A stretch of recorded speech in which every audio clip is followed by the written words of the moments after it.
दोस्तों परिवार जगदीश स्कूल बढ़िया में आपका स्वागत है। कैसे हो आप लोग? आई होप आप लोग अच्छे होंगे। आज हम पढ़ेंगे क्लास 12 का केमिस्ट्री के महत्वपूर्ण प्रश्न। तो चलिए शुरू करते हैं। हमारा पहला प्रश्न है, क्रिस्टल तंत्र में कुल कितने संख्या होती है? Option A 7, option B 8, option C 6 और ऑप्शन डी 4। तो क्रिस्टल तंत्र में जो होता है वह इसमें कुल 7 संख्या होती है। अगला प्रश्न एक द्विमीय वर्ग निर्वीर संकुलन में उपसंयोजों की संख्या कितनी होती है? ऑप्शन ए है 2, option B 3, option C 4, option D 6। द्विमीय वर्ग निर्वीर संकुलन में उपहास संयोजन संख्या होती है, उसकी संख्या होती है 4। अगला प्रश्न, ग्रेफाइट को किस रूप में वर्गित नहीं कर सकते? ग्रेफाइट को किस रूप में वर्गित नहीं कर सकते? ऑप्शन ए चालक ठोस, ऑप्शन बी है जलाक ठोस, ऑप्शन सी संयोजक ठोस, ऑप्शन डी है आयनिक ठोस। तो ग्रेफाइट को आयनिक ठोस में वर्गीकृत नहीं कर सकते हैं। अगला प्रश्न की राव में जब इलेक्ट्रॉन ऋणवेशित आयन में खाली स्थान को घेर लेता है तो कौन सा दोष होता है? ऑप्शन ए है शॉर्टकी दोष, ऑप्शन बी है फ्रेकेल दोष, ऑप्शन सी एफ केंद्र, ऑप्शन डी में से कोई। राव जब इलेक्ट्रॉन से आयरन में खाली स्थान को घेर लेता है तो उसे एक केंद्र का दोष होता है। अगला प्रश्न, निम्नलिखित में से कौन सा आदर्श घोल नहीं? निम्नलिखित में से जो है कौन सा आदर्श घोल नहीं है? ऑप्शन ए है बेंजीन प्लस टाइलुइन, ऑप्शन बी है methyl alcohol plus ethyl alcohol, और ऑप्शन सी है क्लोरोफॉर्म प्लस एसीटियोन, और ऑप्शन डी है carbon tetrachloride plus silicon tetrachloride. तो निम्नलिखित में से आदर्श घोल कौन नहीं? तो वह है क्लोरोफॉर्म प्लस एसीटोन। अगला प्रश्न है कि द्रव विलायक की निश्चित मात्रा में घुल सकने वाली ठोस विलय अधिक मात्रा निर्भर करती है, किस पर निर्भर करती है? ऑप्शन बी है ताप पर, ऑप्शन बी है विलय की प्रकृति पर, ऑप्शन बी है दाब पर, और ऑप्शन डी विलायक की प्रकृति पर। तो द्रव विलायक की निश्चित मात्रा घुल सकने वाली ठोस विलायक की अधिकतम मात्रा जो निर्भर करती है वो करती है दाब पर। Option number C. अगला प्रश्न है मोलोलता प्रसिद्ध। मोलोलता जो है वो किस चीज के लिए प्रसिद्ध है? ऑप्शन ए ग्राम लीटर में, ऑप्शन बी है लीटर मोल के लिए, ऑप्शन सी है मोल लीटर के लिए, और ऑप्शन डी है मोल किग्रा घोल के लिए। तो ग्राम लीटर मोलोलता जो है किस लिए प्रदर्शित है? वह है मोल किग्रा घोल के लिए। अगला प्रश्न है कि एक विलयन जिसका परासरण दाब दूसरे विलयन से अधिक हो उसे क्या कहा जाता है? एक विलयन जिसका परासरण दाब दूसरे विलयन से अधिक होता है उसे क्या कहा जाता है? ऑप्शन ए अति पारस्परिक विलयन, ऑप्शन बी है अल्पसारी विलयन, ऑप्शन सी है समपारिसारी विलयन, और ऑप्शन डी है संतृप्त विलयन। एक विलयन जिस पर परासरण दाब दूसरे विलयन से अधिक होता है उसे अति परासरी विलयन कहा जाता है। अगला प्रश्न है किसी क्वाथांग एक वायुमंडल दाब सबसे उच्च होता है? ऑप्शन ए है 0.1 m NaCl, ऑप्शन बी है 0.1 m सुक्रोज, और ऑप्शन सी है 0.1 mb BaCl2, और ऑप्शन डी है 0.1 m ग्लूकोज। क्वाथांग वायुमंडल दाब पर सबसे उच्च होता है 0.1 m BaCl2।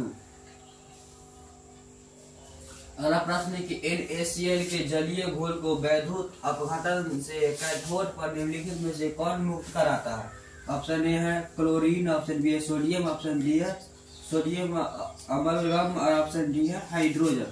NaCl के जलीय घोल के वैद्युत अपघटन को कैथोड पर जो होता है वह हाइड्रोजन मुक्त कराता है।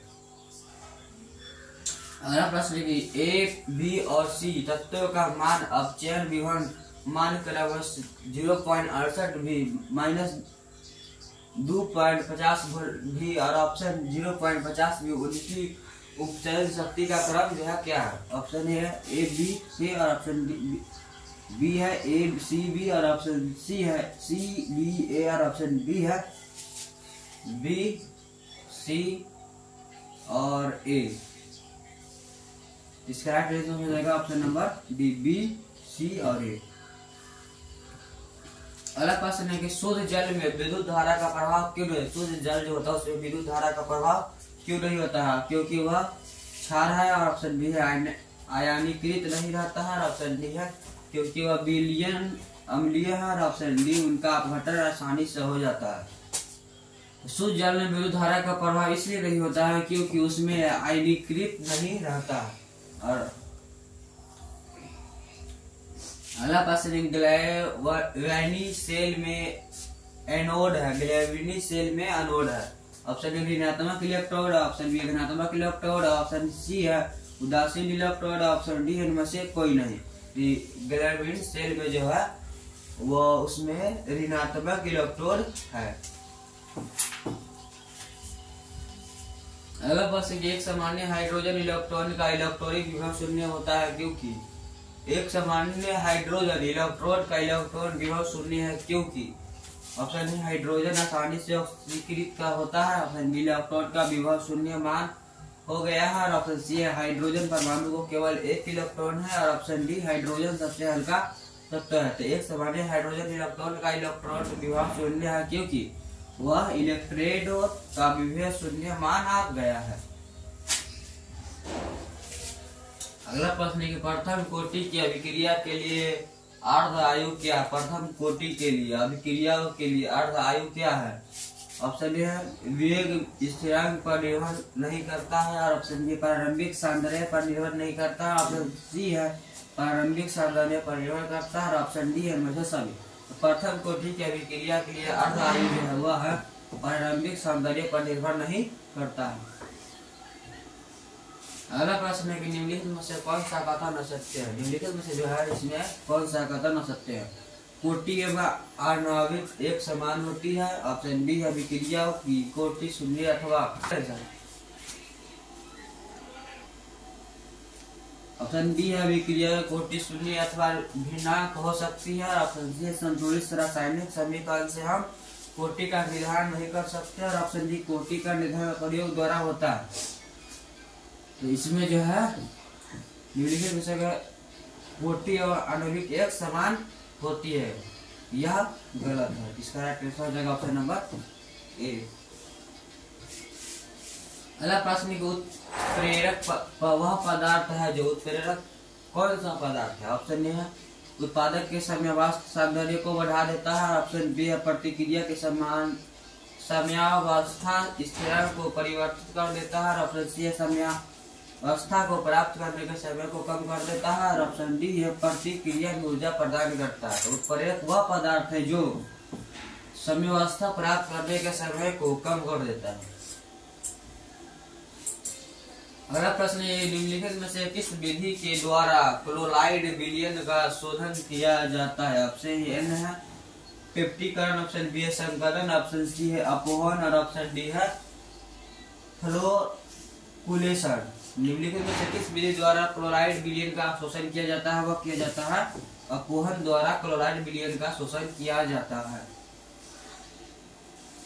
अगला प्रश्न है कि जेल का कोलाइडी तंत्र है, जेल का जो कोलाइडी तंत्र है क्या है? ऑप्शन ए ठोस का द्रव्य, ऑप्शन बी है द्रव का ठोस, ऑप्शन सी है द्रव का द्रव्य, ऑप्शन डी है गैस द्रव्य। जेल का जो ठोस है वह द्रव का ठोस भी है। अगला प्रश्न है रासायनिक अधिशोषण अभिक्रिया, रासायनिक अधिशोषण जो है कौन सा अभिक्रिया? ऑप्शन है उत्क्रमणीय, ऑप्शन बी है अनुत्क्रमणीय और ऑप्शन सी है बहुलीकरण और ऑप्शन डी है इनमें से कोई नहीं। तो रासायनिक अधिशोषण अभिक्रिया जो है क्या है? अनुत्क्रमणीय मनीय है। राइट आंसर हो जाएगा ऑप्शन नंबर बी। अगला प्रश्न है निम्नलिखित में से कौन सा अंतरापृष्ठ प्राप्त नहीं किया जा सकता है? ऑप्शन है द्रव का, ऑप्शन बी है ठोस द्रव का, ऑप्शन सी द्रव गैस का और ऑप्शन है गैस का। तो निम्नलिखित में से अंतरापृष्ठ प्राप्त हो सकता है, गैस से नहीं हो सकता है। अगला प्रश्न है लोहे का मुख्य ऑक्साइड आश्चर्य है, लोहे का जो मुख्य ऑक्साइड का जो आश्चर्य है वह क्या है? ऑप्शन ए है सीडेराइट, ऑप्शन बी है हेमाटाइट, ऑप्शन सी है थायराइट, ऑप्शन सी है बॉक्साइट। लोहे का मुख्य ऑक्साइड जो है वह क्या है? हेमेटाइट है। अगला प्रश्न है कि सल्फाइड आश्चर्यों का सौंदर्य निम्नलिखित में से किनके द्वारा होता है? ऑप्शन ए है गुरु तत्व पृथक्करण विधि द्वारा, ऑप्शन बी चुंबकीय पृथक्करण विधि द्वारा, ऑप्शन सी है फेन उत्पादन विधि द्वारा, ऑप्शन डी है कार्बन अवकरण विधि द्वारा। सल्फर आश्चर्यों का सौंदर्य किसके द्वारा होता है? वह होता है फेन उत्पादन विधि द्वारा जो होता है सल्फाइड आश्चर्यों का सौंदर्य होता है। इसका राइट आंसर हो जाएगा ऑप्शन नंबर सी। अगला प्रश्न है कि अश्चर्य में उपस्थिति अशोधित को क्या कहते हैं? ऑप्शन है फ्लक्स, ऑप्शन बी है गैंग, ऑप्शन सी है स्लैंग, ऑप्शन डी है मिश्रित धातु। तो अश्चर्य में उपस्थिति अशुद्धि को क्या कहते हैं?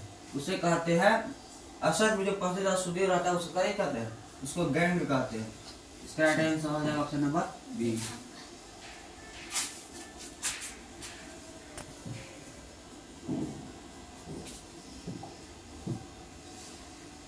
अगला प्रश्न है कि निम्नलिखित में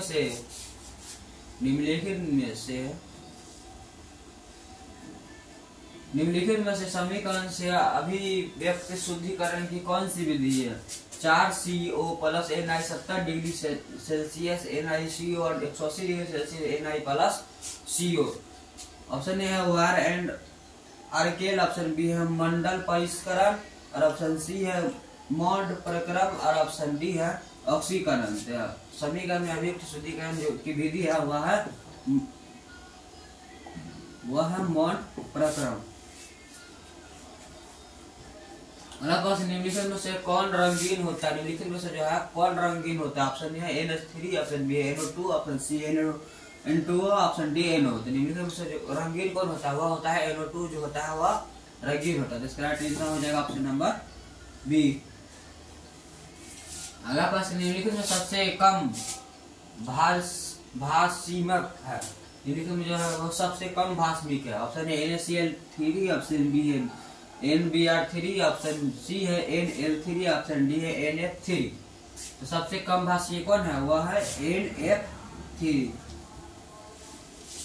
अगला प्रश्न है कि अमोनिया डाइक्रोमेट को गर्म करने से प्राप्त होता है 3। ऑप्शन ए है N2, ऑप्शन बी है N2O, ऑप्शन सी है NO, option D H2। Ammonia dichromate को गर्म करने से क्या प्राप्त होता है? वो प्राप्त होता है N2। अगला प्रश्न निम्नलिखित में से किस ऑक्सीजन की ऑक्सीकरण अवस्था +2 है? ऑप्शन ए है Fe-F2O, ऑप्शन सी है Cl2O और ऑप्शन सी है Na2O2 और ऑप्शन डी है Na2O। किसके ऑक्सीजन ऑक्सीकरण अवस्था +2 है? वह है F2O की। अगला प्रश्न निम्नलिखित में से किसकी आकृति नहीं है? निम्नलिखित में से आकृति जो है वह किसकी नहीं है? Option A NS4 plus, option B है SiCl4, ऑप्शन सी है SF4, ऑप्शन डी है SO4। निम्नलिखित में से किसकी आकृति नहीं है? वह आकृति जो है SF4 की आकृति नहीं है। अगला प्रश्न निम्नलिखित में से किसे मुद्रा धातु कहा जाता है? निम्नलिखित में से किसे मुद्रा धातु कहा जाता है? ऑप्शन ए है FeCO और NiCO, ऑप्शन बी है CO और ZnCO, ऑप्शन सी है CuAg और AuCO और ऑप्शन डी है AU और PtCO। मुद्रा धातु किसे कहा जाता है? मुद्रा धातु से कहा जाता है Cu और Ag और AU को मुद्रा धातु कहा जाता है। अगला प्रश्न निम्न में से एक प्रथम संक्रमण श्रेणी का तत्व नहीं है। इनमें से कौन जो है प्रथम संकरण श्रेणी का जो है तत्व नहीं है? ऑप्शन है लोहा, ऑप्शन बी है क्रोमियम, ऑप्शन सी है मैग्नीशियम, ऑप्शन डी है निकेल। प्रथम संकरण श्रेणी का जो तत्व है वह मैग्नीशियम नहीं है। इसका राइट आंसर हो जाएगा ऑप्शन नंबर सी। अगला प्रश्न है फोटोग्राफी फिल्म प्लेट में किसका आवश्यकता घटक होता है?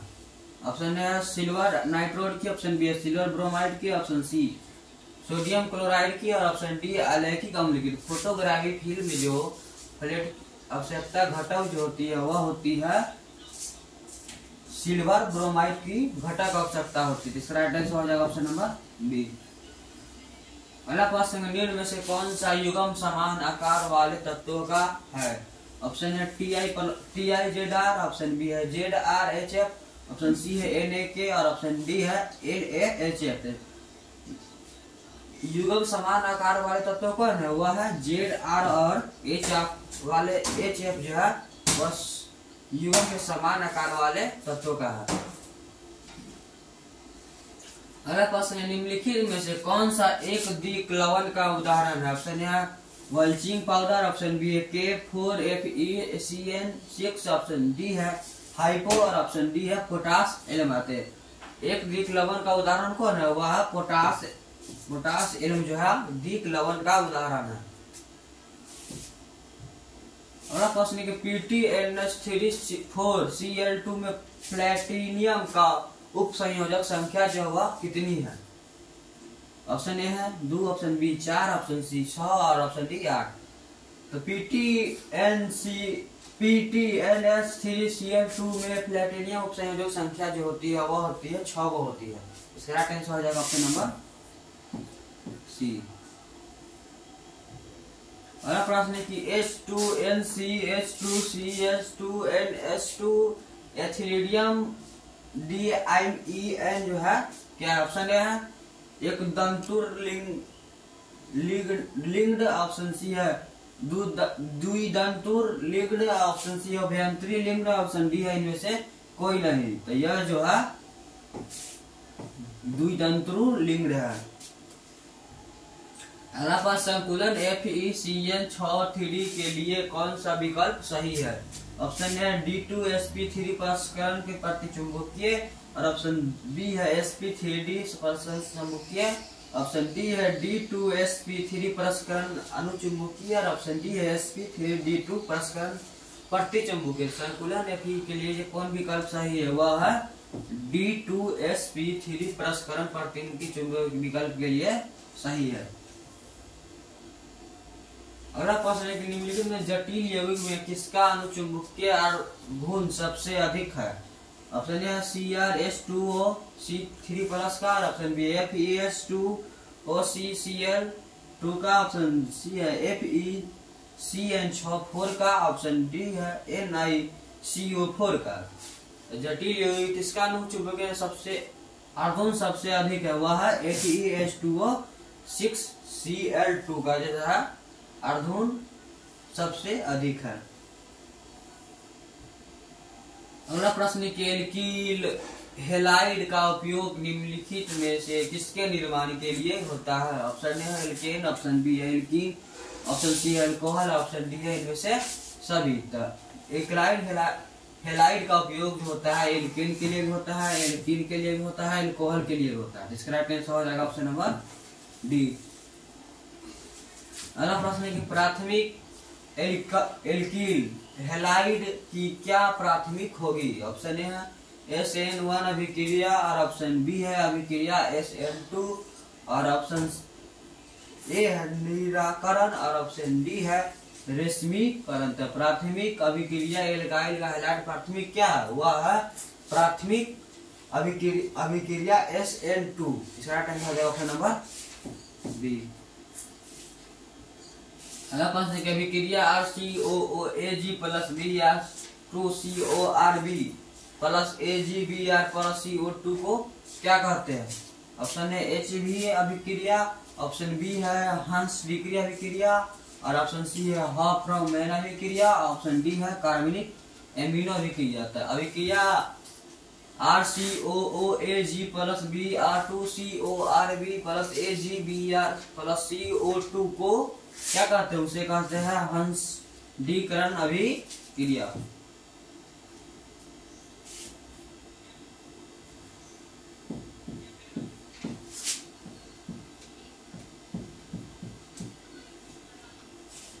अगला प्रश्न है कि निम्नलिखित में से कौन सा द्रव्यहीन घोल रक्त नहीं है? ऑप्शन ए है CHCl3, ऑप्शन बी है CHI और ऑप्शन सी है CCl और ऑप्शन डी है NH4। तो निम्नलिखित में से कौन सा द्रव्यहीन घोल नहीं है? वह है CHI जो है वह द्रव्यहीन घोल नहीं है। इसका राइट आंसर हो जाएगा ऑप्शन नंबर बी। अगला प्रश्न है कि नीचे दिए गए अभिक्रियाओं के लिए हम किस अभिकर्मक का प्रयोग करेंगे।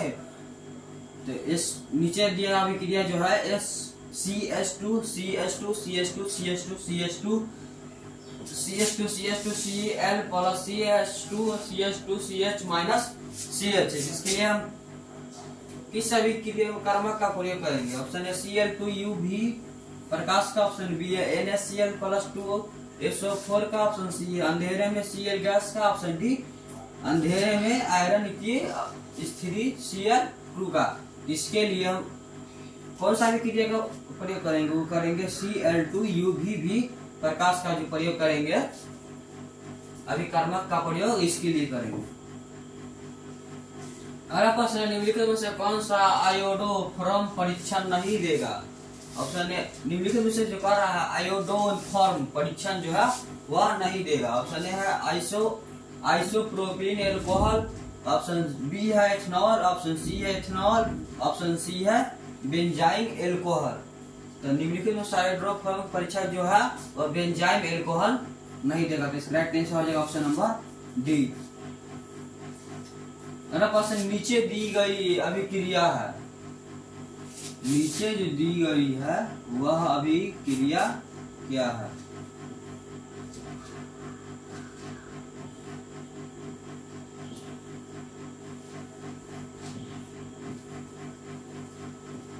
नीचे जो दी गई अभिक्रिया है वह क्या है।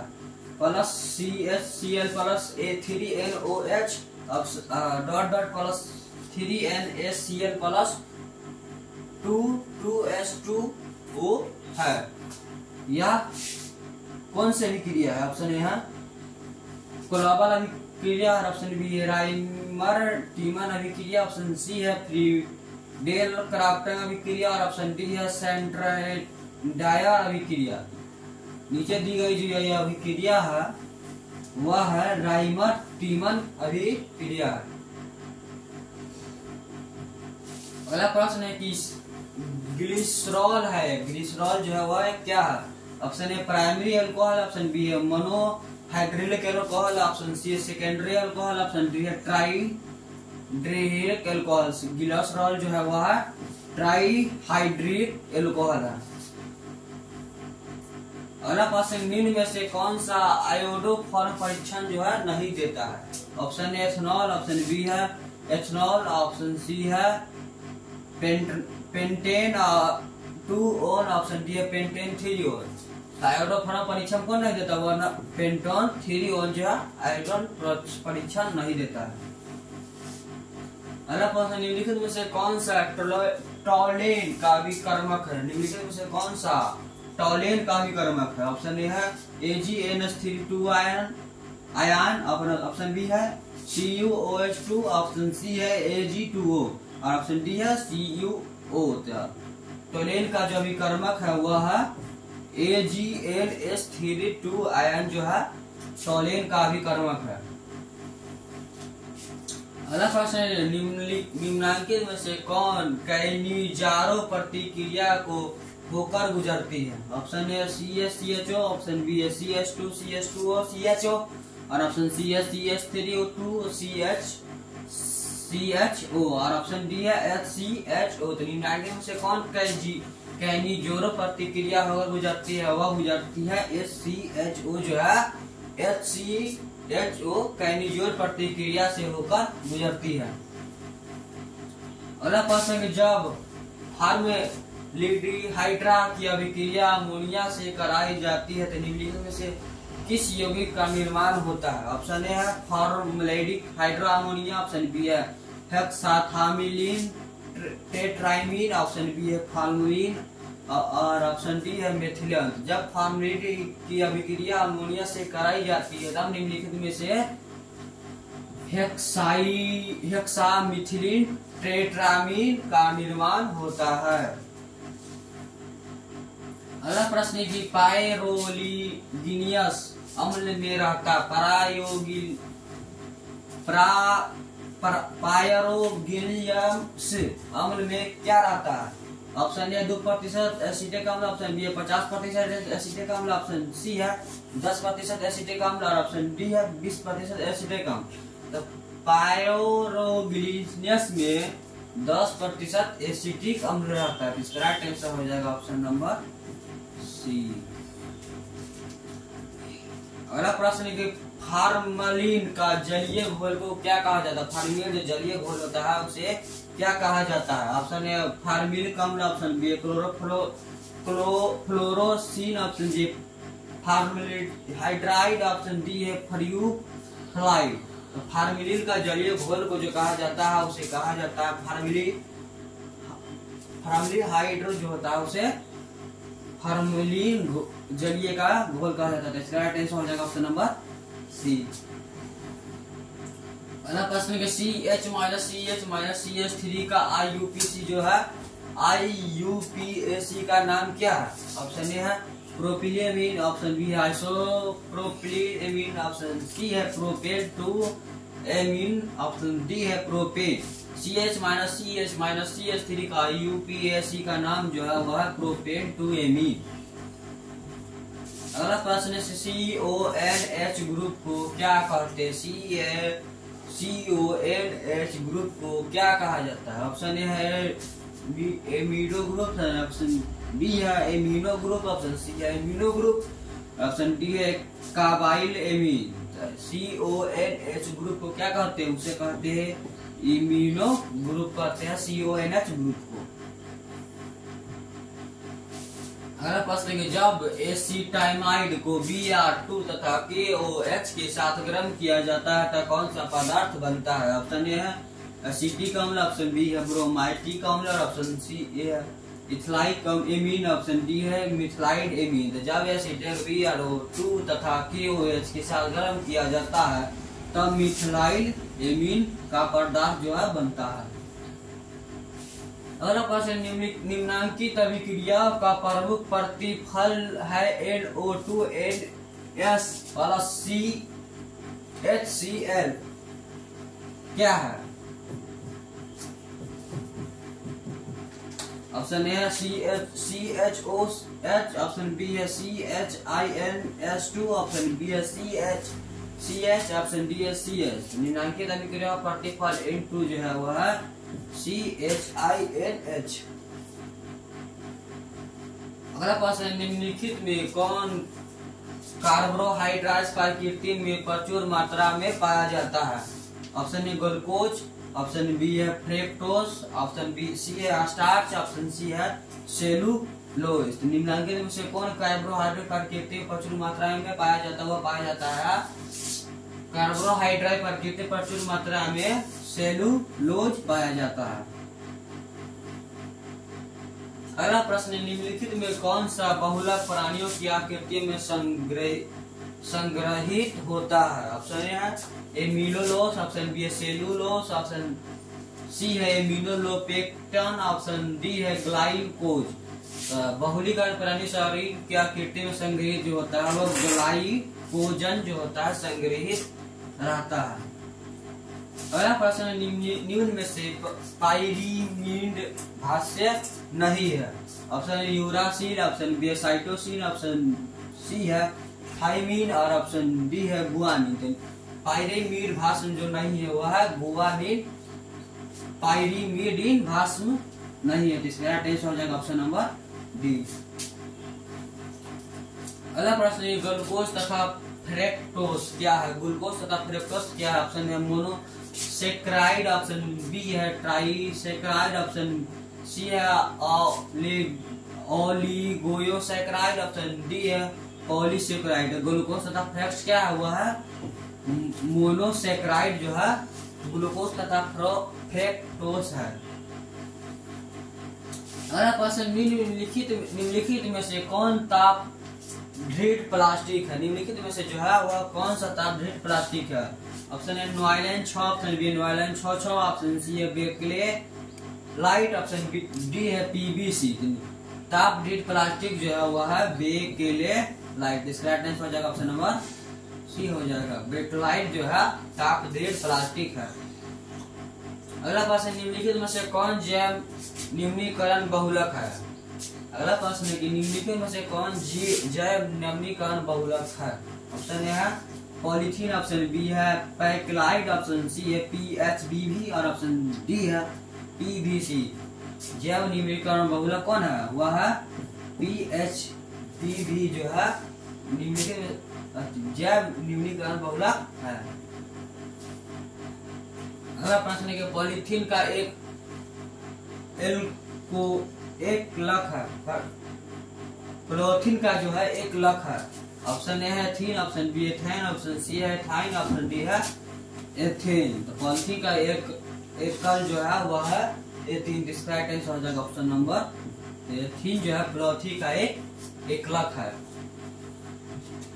अगला प्रश्न है कि निम्नलिखित में से किसका उपयोग एंटासाइड के रूप में होता है। ऑप्शन ए है मैग्नीशियम हाइड्रोक्साइड के, ऑप्शन बी है फिनोसिटिन का, ऑप्शन सी है पेंसिलिन का, ऑप्शन डी है सल्फाइड नीलामाइड का। तो निम्नलिखित में से जो होता है इसका उपयोग एंटासिड के रूप में होता है, वो होता है मैग्नीशियम, और हाइड्रोक्साइड का जो होता है उपयोग एंटीसाइड के रूप में होता है। राइट आंसर हो जाएगा इसका ए। अगला प्रश्न है कि निम्नलिखित में से कौन ब्रॉड स्पेक्ट्रम एंटीबॉडी जो है वह नहीं है। ऑप्शन है tetracycline, option B chloromycetin, option C है पेनिसिलिन, ऑप्शन डी है इनमें से कोई नहीं। तो ब्रॉड स्पेक्ट्रम एंटीबॉडी कौन है? वह है पेनिसिलिन जो है स्पेक्ट्रम एंटीबॉडी नहीं है। इसका राइट आंसर हो जाएगा ऑप्शन नंबर सी। पेनिसिलिन जो है वह ब्रॉड स्पेक्ट्रम एंटीबॉडी ठीक नहीं है। अगला प्रश्न है कि वह पदार्थ जो शरीर को ताप को कम कर देता है वह उसे क्या कहते हैं या क्या कहलाता है। ऑप्शन ए है ज्वरनाशी, ऑप्शन बी है पीराहारी, ऑप्शन सी है प्रतिजैविक, ऑप्शन डी है इनमें से कोई नहीं। तो वह पदार्थ जो शरीर को ताप को कम कर देता है उसे ज्वरनाशी कहते हैं। अगला प्रश्न है कि साबुन में ग्लिसरॉल मिलाया जाता है तो इसका कार्य जो है वह क्या होता है। ऑप्शन ए एक फिलर की तरह, ऑप्शन बी है झाग में वृद्धि की तरह, ऑप्शन सी है तेजी से सूखने के रोकने के लिए, ऑप्शन सी है साबुन का ग्रेन्यूल्स बनाने के लिए। तो साबुन में ग्लोस मिलाया जाता है, इसका कार्य जो होता है तेजी से सूखने को रोकने के लिए। वीडियो अच्छा लगा तो लाइक सब्सक्राइब शेयर जरूर कीजिएगा। धन्यवाद।